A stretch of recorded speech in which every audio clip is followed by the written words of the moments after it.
So, very exciting. We've gotten very close to the midpoint of a semester of our first kind of all online semester, which is a very interesting place to be at because you're like, it can get very confusing and the semester can just kind of like jump right past us. So, we're going to do a little bit of a check-in as you're starting to get some things out and graded and slowly getting a better sense of where things are happening in the class. And also because I've said this a few times, jam-packed the first half of this semester with the speeches and these assignments. And then I'm hoping that the second half of the semester kind of goes a little bit easier and is a little less full, so that because I imagine some of your other classes are going to have a lot happening at the end of the semester.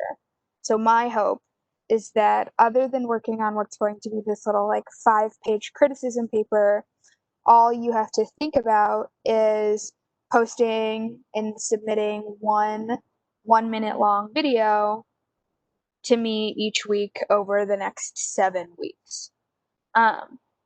And so we're going to talk about what is now the third component of the Patriot Act analysis assignment first, and then we'll talk a little bit more about the TikTok series because you have that sketch that is due that I'm hoping to see from people. So before we get into talking about visual aids and the use of visual aids in public speaking, I want to go back and talk about the first 2 worksheets that people have done and make a couple of notes. The first one that I think is the most common is I want to make sure that we're not confusing values and beliefs.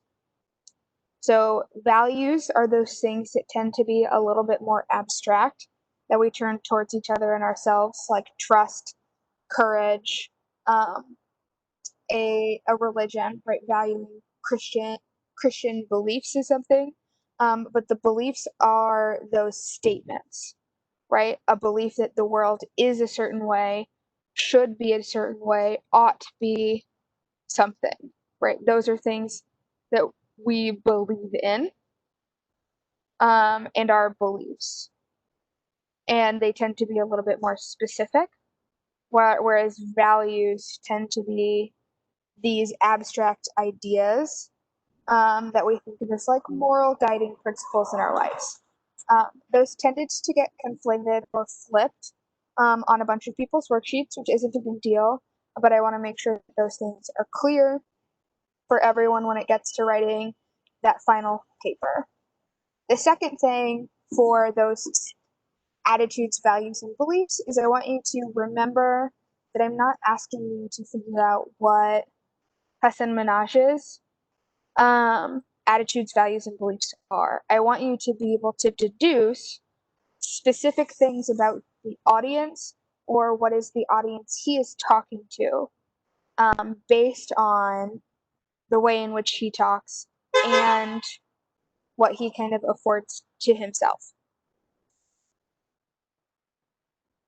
The other thing that I want us to think about as I'm starting to go through our evidence worksheets is I want you to remember that I want you to be able to tell me not to explain what the piece of evidence is. So I don't want you to explain what the example is or what the statistic is or what the piece of testimony is. I want you to be able to tell me why I might have chosen this particular piece of evidence.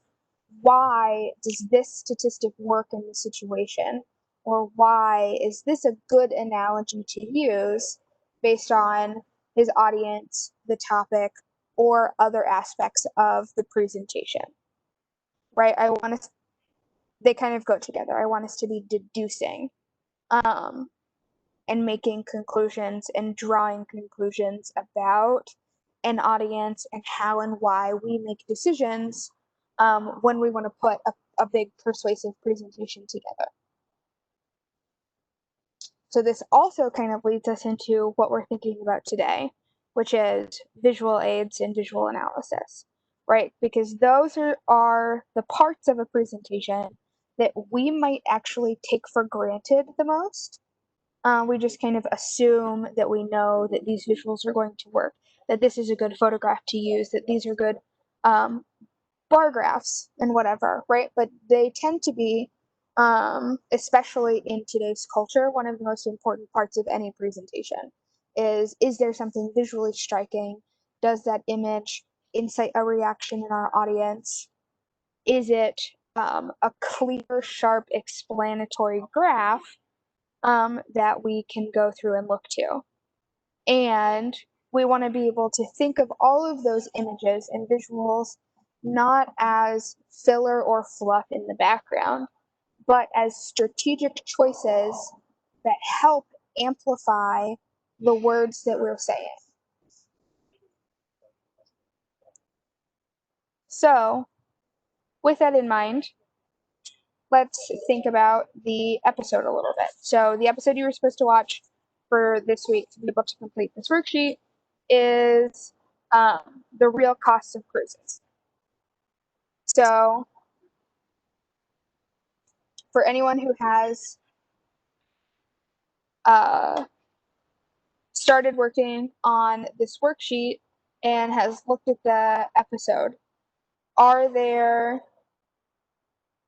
is there a figure, a graph, or a chart that you remember from the episode that you've written down?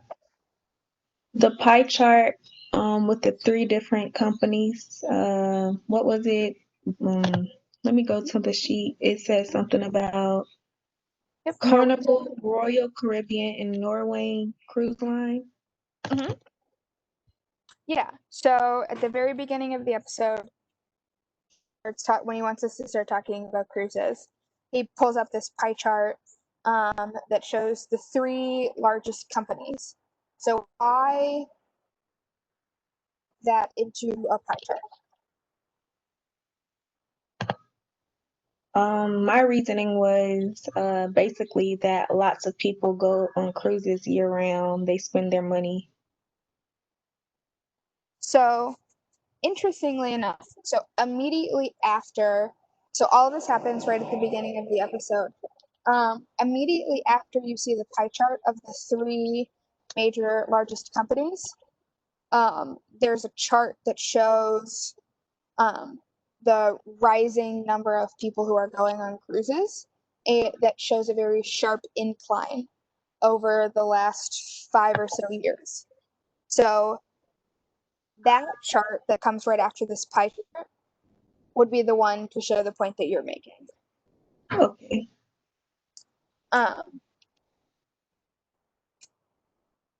But so for any of us who have had to take right in your high school math classes, right? One of the things during algebra classes, one of the things you talk about is when and why you might use a certain kind of chart.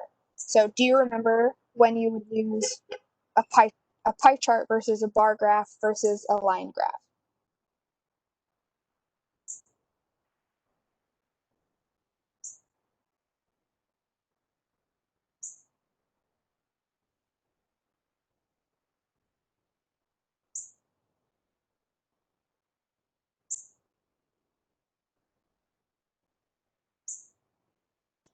Let's take, so Charlene gives us an example in the chat.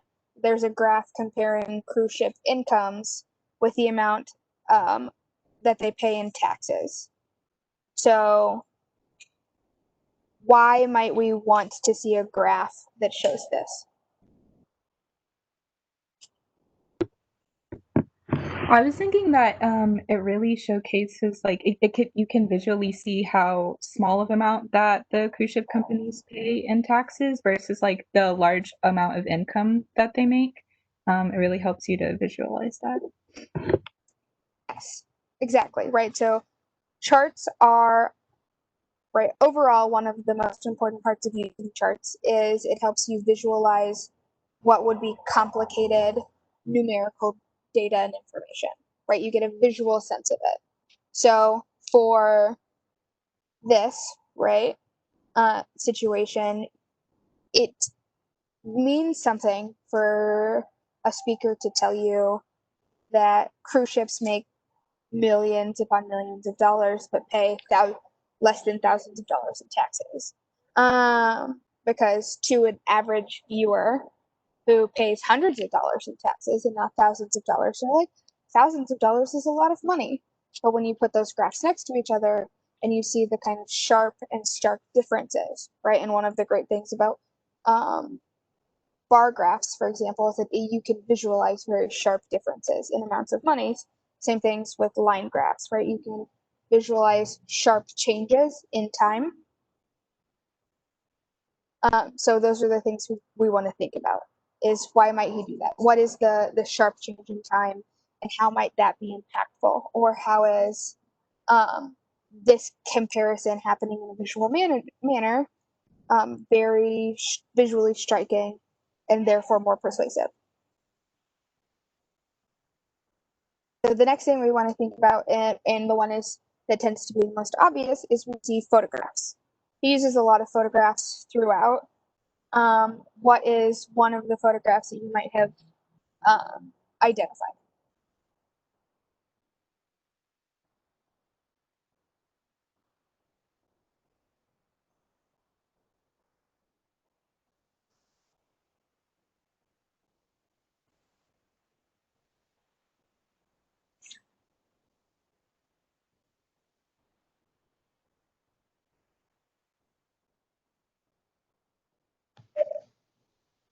The Patriot Act ticket that he showed to the audience, where he was saying basically that people don't read the disclaimers before they like sign up for something or something like that.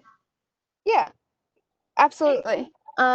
So why show a photograph of the ticket? He was explaining why it's important to like look into things and do your research before you I can't really explain what I'm trying to say, but So in this instance, it might be that one, audience members aren't allowed to have their phones with them, and they may not have physical copies of their show admission tickets. So he needs to have a picture of the ticket as proof that it's a thing that's actually there in the moment. As kind of a shock for the audience. Right? If it's something that is directly relevant to them that they can't see in any other way, you might need to show a photograph of that object.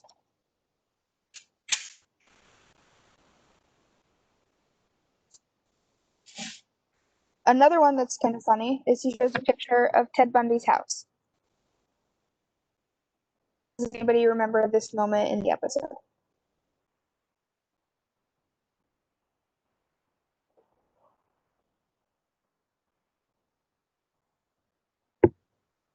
I remember him showing the house, but I can't remember the purpose of it. I just know it was really weird.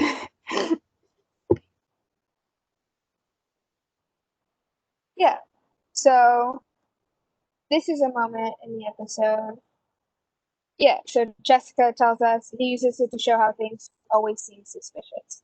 So a photograph of a very normal house that then has to be revealed to you that this is actually the home of Ted Bundy. And if you don't know who Ted Bundy is, then you miss out on the joke, right? But you get the arbitrariness of what suspicious could look like to anyone who wants to form an opinion. Because if all you see is a house and you don't know who the house belongs to, it may not look suspicious.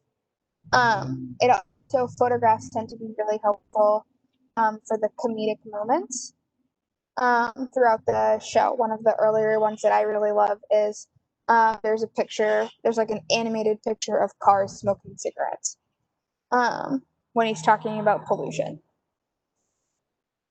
Photographs tend to help the comedic relief.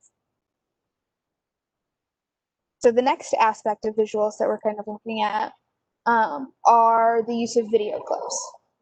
And this is one of the conversations, I've had multiple conversations with students about this, because this was the confusion that came with the informative speech assignment when people were asking about not using video, in which I meant you don't need to include video clips in your informative speech.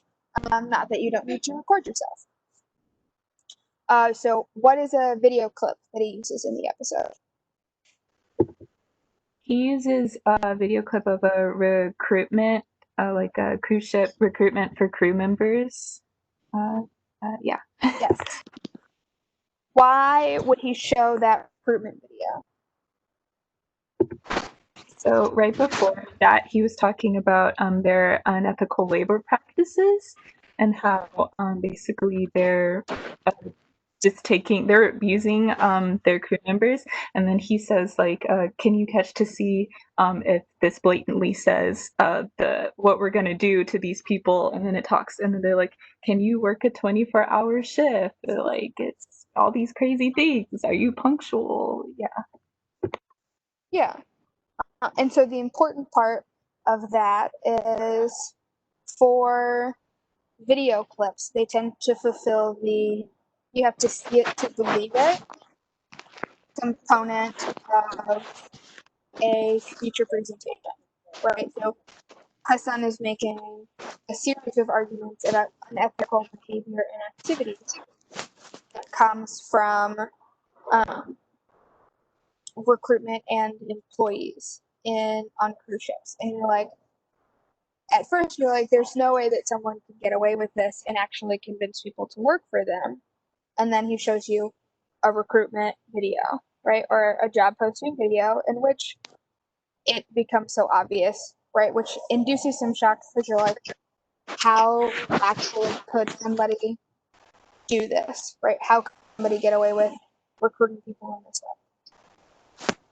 The other something ones, about a due date, let me know.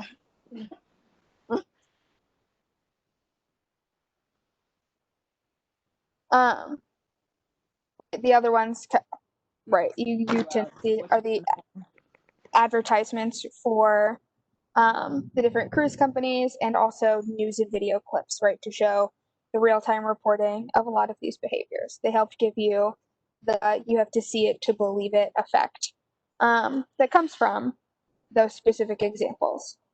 So when you're unpacking an example in the final of a visual that gets used or a piece of video that gets used, either in this worksheet or in the final paper, I want you to be able to tell me what this specific aspect of the like, you have to see it to believe it, that example is fulfilling. So the last part of visuals, I was like, visuals tend to go pretty quickly because they're pretty easy to work through. So obviously, if I'm going too fast or we need more, we can hang out at the end and talk about it a little bit more. Our last one is the displaying of text as a visual aid. And that's one that I think is both overused in class presentations and underutilized. And what I mean by that is, I imagine if you've ever had to sit in the classroom at the end of the semester where people have to do presentations, one of the things you see is PowerPoint slide after PowerPoint slide after PowerPoint slide of people putting a bunch of text up on the screen and then reading that text to you. That is probably one of the least effective ways of using text as a visual aid possible ever in your lifetime. Don't do it. Everyone, I say this with like all of the kindness of my soul. Everyone who is in your audience hates you.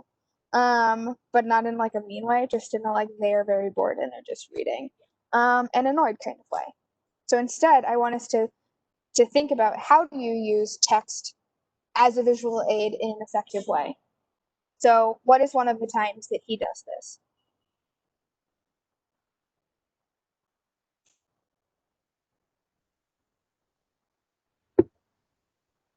One that stuck out to me was the DOSA one, because he has the words that spell out DOSA.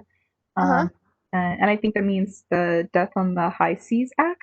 And well, for me, that really helped me to know what he's talking about, because if he just said DOSA and then it'd be like, I have no idea what that is, it helped me to know what that looks like and how like what that means. And then it also helps them to explain, like go into further detail about what that entails. Yes. So a great example is using key acronyms.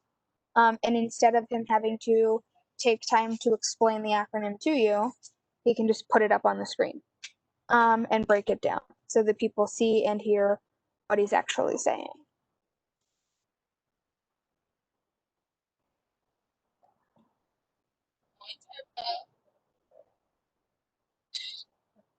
The other one that I really enjoy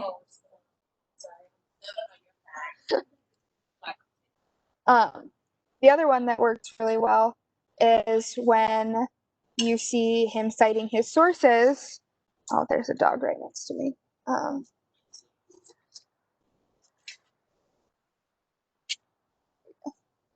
The other one that I think works really well is when so one of the things that you tend to see on Patriot Act is he doesn't always verbally cite his sources, but he always cites his sources when he's directly quoting someone. And so he might say that this came from a New York Times article, but what you'll see is the quote in the background and the citation in the background of that New York Times article that he's citing, so that the flow of his talking works effectively, but he's not plagiarizing, basically, which is one of the reasons I love this show more than like a TED Talk, is because TED Talks are riddled with people plagiarizing constantly in ineffective ways. Or if he wants to kind of compound an effect, very early in the episode when he's talking about cruise companies getting fined or being caught for polluting, he gives you a list of quotes from a series of sources of the fines and the amounts of pollution that happens, so that all he has to say is the claim, right, that the pollution is happening and that it's bad, and all of the data to back up that this is actually happening pops up on the screen behind him, and you get to read through and find the instance or the example that works for you as the audience member.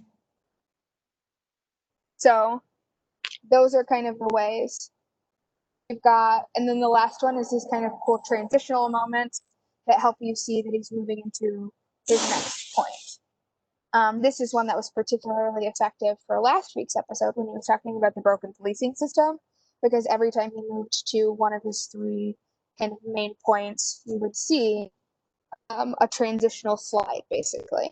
That's just the words moving you. So they help kind of move you along. So those are some of the ways that I think text can be used as an effective visual aid that also supports the flow of a presentation.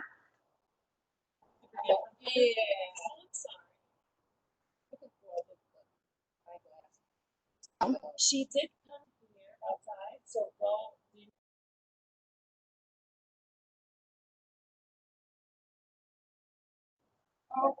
So that's one of the effective ways of using visual aids.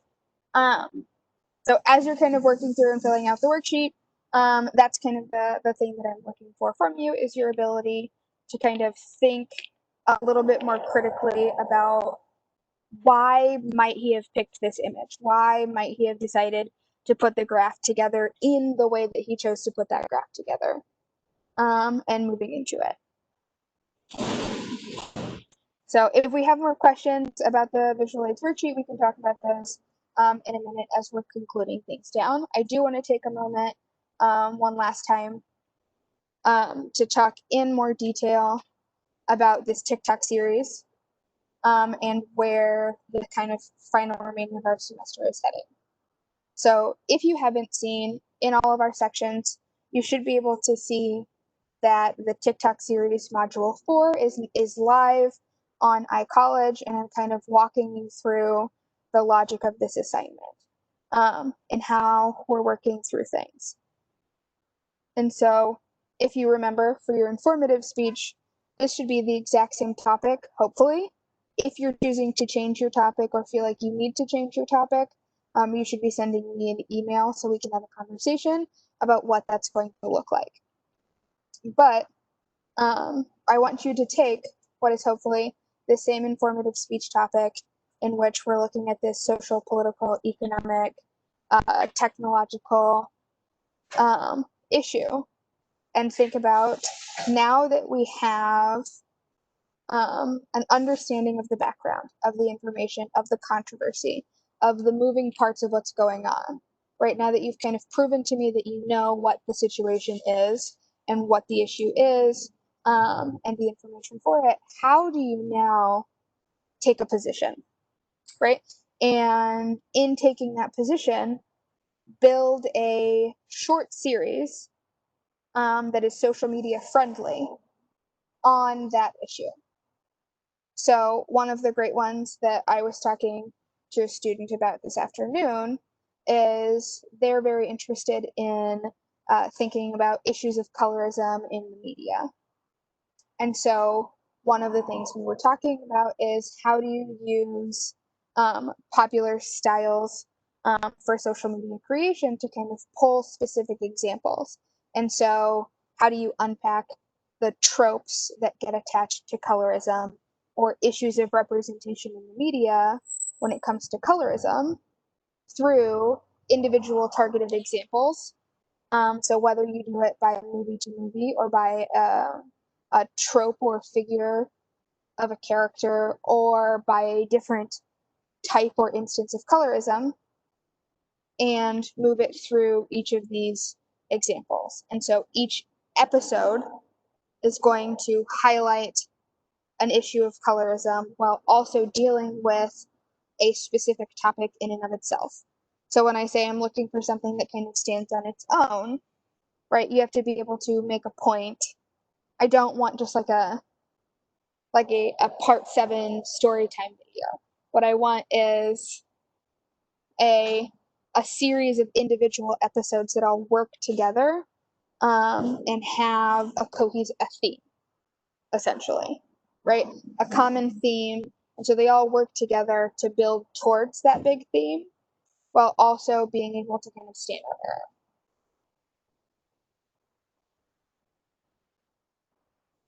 own. And so when you turn in these sketches and I start going through these sketches, those are kind of the things that I'm going to be looking for. I'm looking for whether or not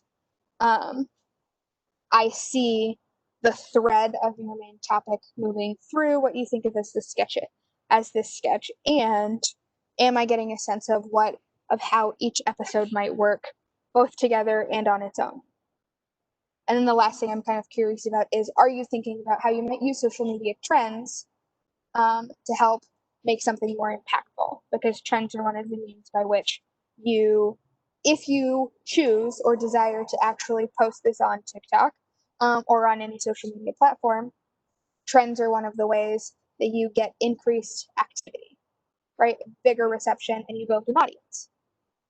So how do you build an audience around that form of social advocacy? So that's kind of what I'm looking for, even if it's incomplete, and even if things change drastically by the time that you actually get to recording each of the individual episodes. That's not the issue. What I want to make sure of is that we're kind of doing this for starting work. So now that I've talked a whole bunch, I'll open our floor to questions. And if you don't want your question to be on the recording, just hang out a little bit longer and you can save your question for the end. So do we have questions? You can either type them in the chat box and I can answer them, or you can unmute yourself and ask a question. I'm sorry if you already answered this, but are we allowed to use short video clips in these TikTok videos, or do you just want it to be us? You're allowed to use short video clips. So there are 2 options that you can use. One is taking screenshots of an article or something and using the green screen photo effect, or you could use like the green screen video effect to incorporate it. But I do want you to be in each of the videos. Okay, thank you.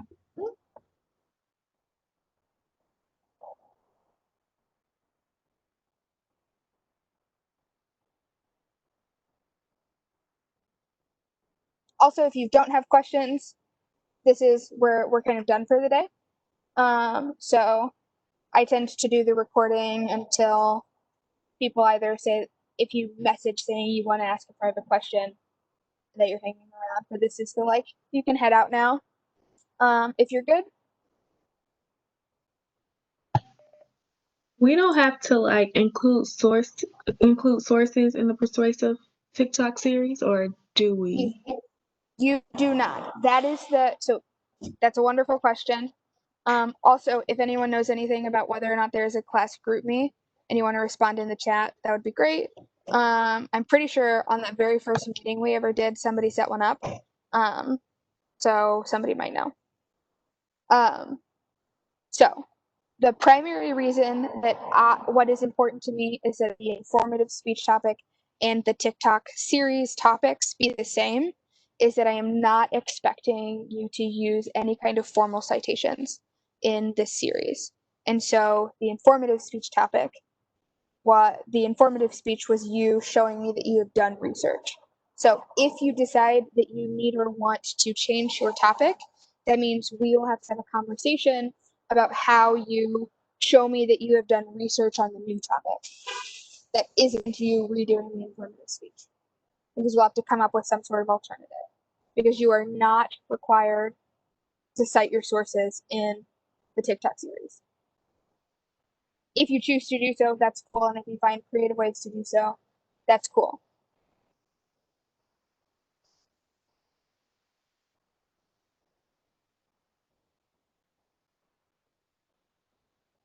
Other questions?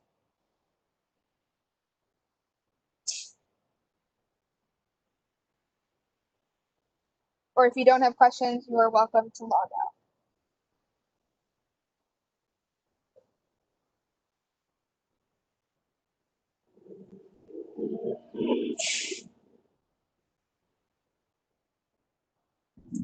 So the question is, should we be trying to convince throughout the entire series, or should it just be in one episode where we sum it up and try to convince? So my answer to this is going to be that it depends on what it is you're trying to do. I think there is a version. So for the student who I was meeting with earlier, who's doing something on colorism, right? The means by which she is convincing you or persuading that colorism is a problem in media is by doing a series of individual episodes where you unpack an example. And so there is an element of persuasion that is in every episode that is not formally, here is my point, here's my logic, here's the conclusion that you must draw. But you also could move through each of the individual parts. So I could imagine doing, as I was speaking to another student, a series in which you have your first episode that's kind of an introduction episode, and your final episode that's kind of a conclusion episode that brings everything together. And then 5 main points throughout that kind of builds to that conclusion. So you can do it either way. It's just about which one works most effectively for you.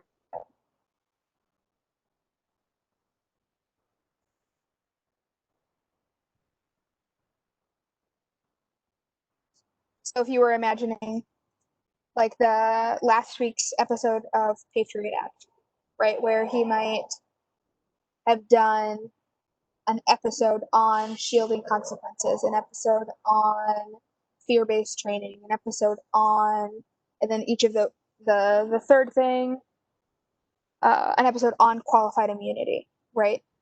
Different things like that. Like, how would you break that down? Because that's something that could get broken down into a TikTok series, potentially. Okay, I have one other question. So, is it okay that I use some elements from my informative speech, from my persuasive speech, for like the conclusion and like the introduction, something like that?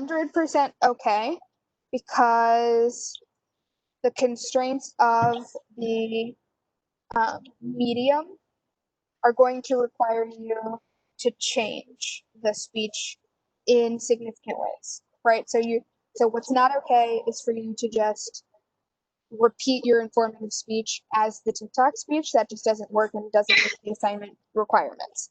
But if there are pieces of the informative speech that you want to incorporate, definitely fine. Okay, thank you. And I also have a question. So for the sketch, we're basically breaking down what each episode is going to cover. Correct. In the broad strokes. Okay. But it doesn't have to be perfect and it doesn't have to be complete in any way. The other question that I got asked is 1 minute isn't very long when you're talking. So tips on incorporating just enough information into the speech and how to get it in there.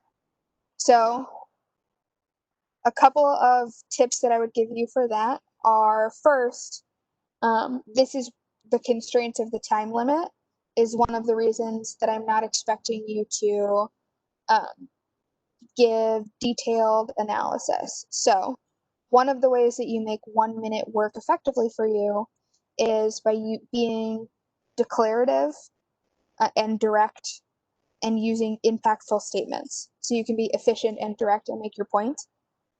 The other is think about the amount of information. And this is kind of the trick, which is how do you find the point that is small enough that you can make it work for a minute, knowing and getting people excited for the next episode, basically, right? Knowing that there is more to come and you're building those things together. So this is how you kind of sketch it out. And the purpose of the sketch and the purpose of a lot of pre-planning is to figure out if you have too much happening for a single episode. So I don't have a lot of great answers, but utilize the creative elements of the platform for your benefit in this way. And also try and get yourself into political social justice TikTok and watch some people do it. Right, like a couple of the examples that I really enjoy is there's a creator, her tag is Olivia Explains It All, who has built her entire TikTok platform around the Biden campaign, and also does a series of episodes on issues for the Black Lives Matter movement in Chicago. The other one is a creator called The Conscious Lee, where he does a bunch of stuff where he pulls examples of police brutality, examples of violence against Black men, a bunch of examples of issues with Black identity and LGBT groups, and does a bunch of episodes where he kind of unpacks and talks very eloquently, but pretty quickly in a 1 minute video, and gets a lot for it. They're also two kind of different size. He has 300,000 or 400,000 followers, and she's at like 8,000 or 9,000. So you can see kind of different variations. So check out creators is my answer for that. There are a bunch of people doing it. Check out how they're doing it. Figure out what style might work for you.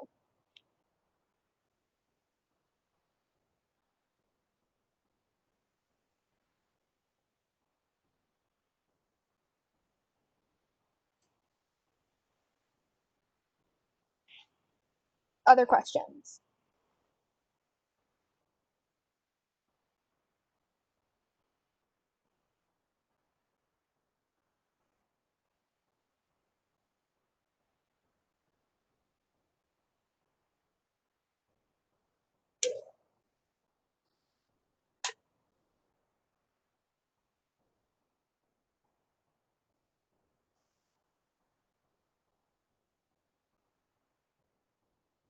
Okay, I'm going to go ahead and stop recording.